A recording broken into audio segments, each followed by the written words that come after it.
Queen Overlord, being vanilla. Episode 3 of GQuuuuuuX left me a little bit miffed, but I can say with certainty, Episode 4 has redeemed the series. We have never been more back. This episode had it all. An intense fight, great dialogue, and a death? Get ready, comrades, because we're going to dive right into this one. So let's get that spoiler out of the way and talk about it. So we get a much needed time skip because with such a short runtime of episodes, we need to hurry up with these clan battles. 4 battles have passed. Machu and Suji are on a roll with win after win. I really like the use of the dummy Zakus in this fight, even though the real Zakus are clearly visible with their color shoulder pads. Keeping a close eye on these clan battles is Shalia. He's very impressed with Machu, though he still doesn't know exactly who she is. Shalia seems very happy and excited to learn more and more about the capabilities of the GQuuuuuuX and finding the Red Gundam, even at the risk of another Zek Nova. Now, the whole Zek Nova thing happened with the Alpha Psychomu. The GQuuuuuuX uses an Omega Psychomu. I do wonder if it'll be an even bigger event due to the Omega being the upgraded version. It remains to be seen, but surprisingly, this has my interest. Meanwhile, it wouldn't be Gundam if there wasn't some sort of political turmoil, and we get our very first protest of the series. It's interesting, GQuuuuuuX was in production around the same time as Witch for Mercury. There are a lot of similarities in this episode, and we'll go over them as we go along. The first one being this random protest. Apparently they're protesting the presence of the Sodom, telling Zeon to get out of Side 6. 2 random guys talk about the current political strife between the zombies. It seems like a civil war may be gearing up between Giran and Cassilia. We've yet to see either of these two in the present. Same thing with Garma. It'll be interesting to see just how this unfolds. I'm Team Cassilia all the way. Fuck Giran. Back to Machu, she is struggling with school. Not because of a test or anything. Everyone's making money. Her classmates were showing off her gacha winnings and it was taking a toll on her. The struggle for money continues, though I do wonder, why is Machu so obsessed with making money? Either way, we get some motivation for one of the characters, Shuji. Apparently, he's trying to make enough money to go to Earth. Yeah, stop me if you've heard this one before. Miorine wanted to go to Earth in Witch for Mercury. Suji wants to go to Earth in GQuuuuuuX. Even stranger, Shuji says the Gundam wants to go to Earth. Don't tell me the Gundam has a dead lolly in it too. On top of Shuji wanting to go to Earth, apparently Machu also wants to go to Earth. Why? Oh no.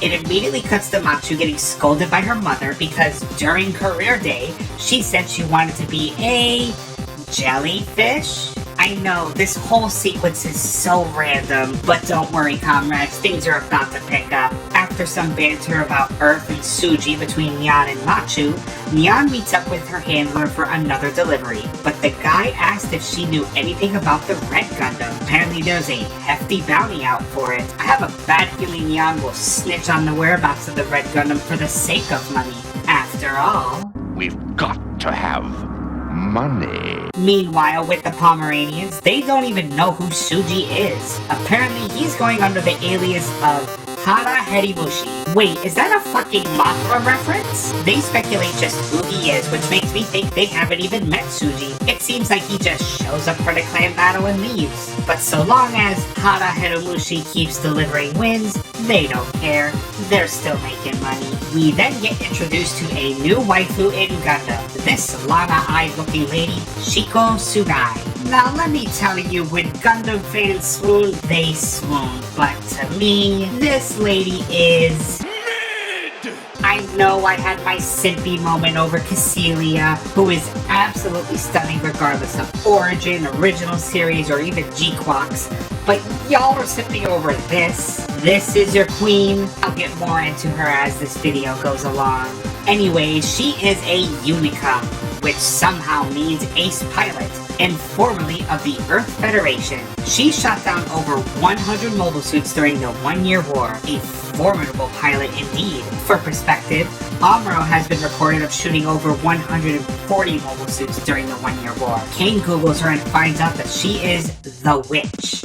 and she's here for one reason. She's here for the Gundam, not the GQuuuuuuX. Remember, the Federation has no clue what that thing is. She's here for the Red Gundam. She has a very personal vendetta against it. She had thought that the Red Gundam was lost at Solomon, but she says a very profound quote. Even though we have lost the war, I have not lost yet. Yeah, behind this blushy face lies a woman with a grudge for the Red Gundam, and she vows she will be the one to defeat it. Finally, we have ourselves some real conflict. This fight is a good one, and we'll get into it soon. So we get a crash course on Shiko. Her map was killed by the Red Gundam, which explains her quest for revenge against it. Machu asks, why does she do this if she has a child? She has a loving husband as well, so why the possibility to give all that up for the sake of revenge? But this runs deep for Shiko. If you ask me, I speculate the map was someone very special to her. You don't go off to try and kill someone who just kills a random in your life. Shiko asks Machu just what is the Red Gundam's pilot like, and it hits Machu hard. What exactly is Shuji like? Well, in reality, she really doesn't know much about the weirdo. In a flashback, Machu finds Shuji sleeping in the Gundam. When asked why does Shuji want to go to Earth, the Gundam is looking for a rose. I tried to connect the dots with this with my past knowledge of Gundam, and I've got nothing. What rose do you think the Gundam is looking for? A metaphor?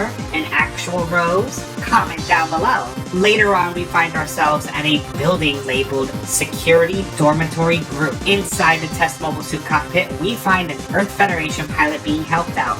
Turns out that it's Shiko, and she hasn't missed a step.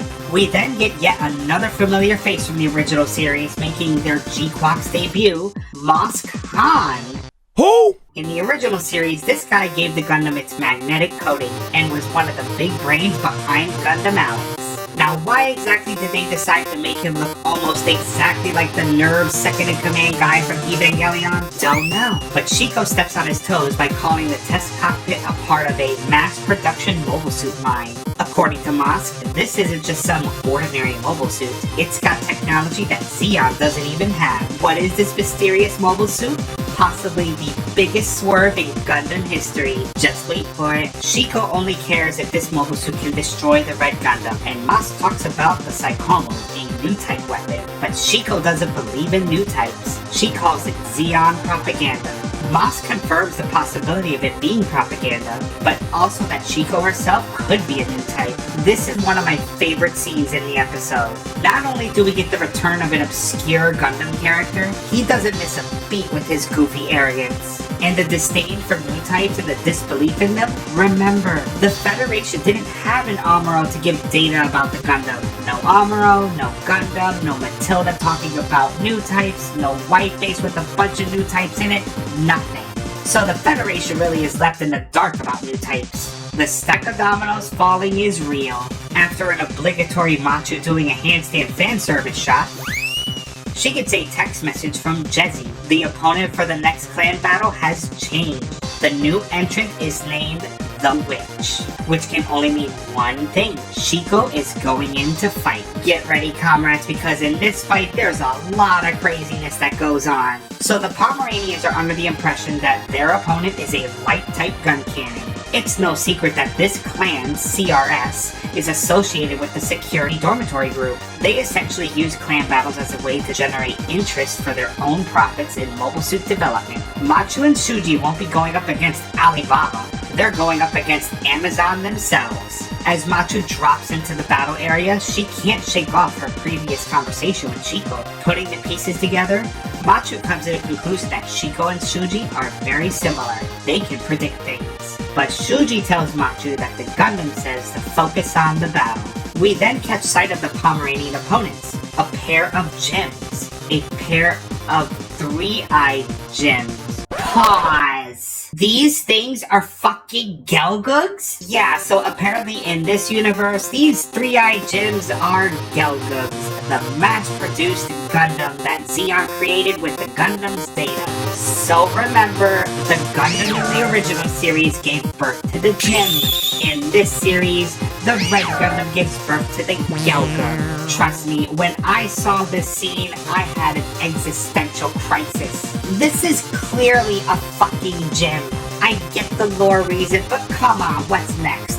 Are you gonna have a ball and rename it Gyan? Meanwhile, on the Soldan, Xavier is shocked that Gelgums, an active service mobile suit, was sold off to civilians. Did Zeon sell weapons to civilians? And for what reason? I mean, even Chalia looked shocked by this. Inside the gem-colored Gelgug is where Shiko was, who's having a very intimate moment being back in a mobile suit and feeling a certain pressure.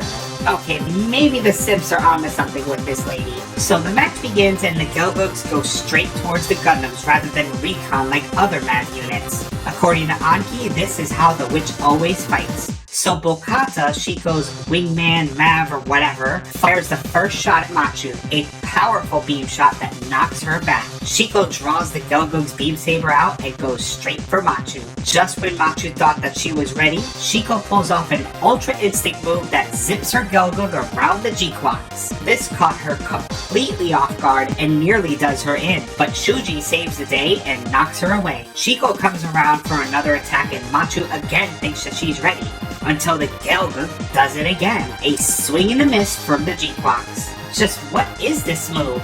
Well, according to Chalia, he calls it friction-canceling technology, or what could be said as Moskhan's electromagnetic coating. You see, it came back! God, I love this man! Mosk is watching the battle intently along with his crew and isn't surprised that the Gelgug is winning, but he still sees room for improvement. I really do hope that we see more of him and see further development of his mobile suits. Shiko once again closes in on Machu, but rather than go for the GQuuuuuuX, she uses Machu as a springboard. And goes straight for her real target, the Red Gundam. Bokata and Shiko close in on the Red Gundam. After knocking Bokata away, the Red Gundam and Shiko lock blades. The Gelgug then does the Ultra Instinct instant transmission thing and appears right behind the Red Gundam. The Gelgug's beam rifle fires and Shuji barely evades. The rifle seemed to fire by itself. There's no Saikomu in the Gelgug, so it's not fired like a funnel. I'm going to guess it's some sort of timing mechanism. This is different than other movements. We get a blink and you miss it glimpse when a wire snatches the Gelgug's beam rifle to retrieve it. Chalia calls this attack the Stigma attack. As Chalia is explaining, we can see Shiko and the Gelgug's arm is straining. Despite using inferior mobile suits during the 1-year war, Shiko amassed such a kill count with the light-type gun cannon using this technique. Xavier questions if the aimbot makes this possible, which is a neat little thing to throw in there. But the Stigma attack works differently. So during the 1-year war, destroyed Zeon mobile suits would have these strange marks on them. A stigma, if you will. Turns out Shiko's secret is using a grappling hook. She uses the hook to dig into the mobile suit and changes her trajectory. The amount of stress and G's this puts on the mobile suit and the pilot are certainly tested. Shido and Norris would be so proud of this technique. Shuji is struggling against Shiko to the point where he has to sacrifice the Gundam hammer. Strangely enough, Machu is helplessly watching the two new types duke it out. Bokata tries to talk some sense into Shiko, but all Shiko can think of is her Mav who fell to the Red Gundam. She then snaps and something happens to Bokata's Gelgug. This revenge has become an obsession, and Shiko wants blood for the death of her Mav. Shiko then does the new type thing and sees a flash of Shuji. Shuji puts on his serious face and claims the Gundam says he will not die just yet. The eerie la-la sound is heard throughout the area, including all the way to the Soldan. Shiko refuses to believe any of this. She says new types don't exist and makes her way to the Red Gundam. She pulls off her Stigma attack again, but this time with both of her beam rifles flanking Shuji. Somehow he avoids it, but Shiko already had her final attack planned out. But with how many times she's used this attack, apparently it is too much for the Gelgug's frame. The arm of the Gelgug completely shattered, but Shiko was still somehow able to recover. And just when she thought victory was in sight, the Red Gundam was nowhere to be seen. Then, sneaking up behind Shiko, the Gundam stabs the Gelgug straight through the cockpit. You have to believe when that beam saber went through the cockpit, I was on my feet. Witnessing all of this was Machu, who has a new type moment with Shiko. Shuji repeats his one wish that it's all he wants and nothing else. The last image in Shiko's mind is of her little boy running to her before the Gelgoog explodes. Anki has zero sympathy for Shiko, calling her a stupid witch. Most likely for being on this revenge quest as opposed to playing to win. Xavier is shocked that she went so hard for a clan battle, and Shalia mentions that new types have killed so many people, and the hatred they've formed is something they cling to, which would explain the obsession with the Red Gundam. Reality begins to settle for Machu. Shiko had a husband and a child, but if someone isn't capable of going to these lengths to kill someone else, they will never be on Shuji's level. Holy shit, comrades, what an episode. It started out really slow with the whole career day jellyfish thing, but we made it to such an incredible fight at the end. I won't lie, I was worried that the Gelgoog was gonna pull off these Dragon Ball Z moves with zero explanations, but thank God they went ahead and explained everything. This was by far my favorite episode besides episode 2. Just like that, I am hyped for the next episode. I do wonder if witnessing this death will do anything between Machu and Shuji. In reality, all he had to do was cut off the Gelgoog's head. He didn't have to go for the kill. I do hope that this causes some type of friction between the two characters. As for the Gelgoog Jim bait and switch, it is what it is. That ain't no Gelgoog, call it something else. Anywho, comrades, that's the video. Please let me know what you think down below. How do you like the Stigma attack? Did you enjoy this fight? And what do you think of the latest one-and-done Gundam character, Shiko Tsugai? Last episode really had me feeling down, but this one kicked my optimism right back up. So I'll be back with the next GQuuuuuuX episode, Nyan Doesn't Know About Kira Kira. What the fuck kind of stupid episode title is that? Pause. Is that the Black Duo stars? Gaia and Ortega? Holy shit. But wait, where's MASH? Not another one gone. Until next time, comrades. Bye. Congratulations, you made it to the end. The cringe is over, unless you want more. Do it. Click those videos in the box. Do it. Do it. They told me. Did you think that I wouldn't find out? About what? Your career goal is being a jellyfish?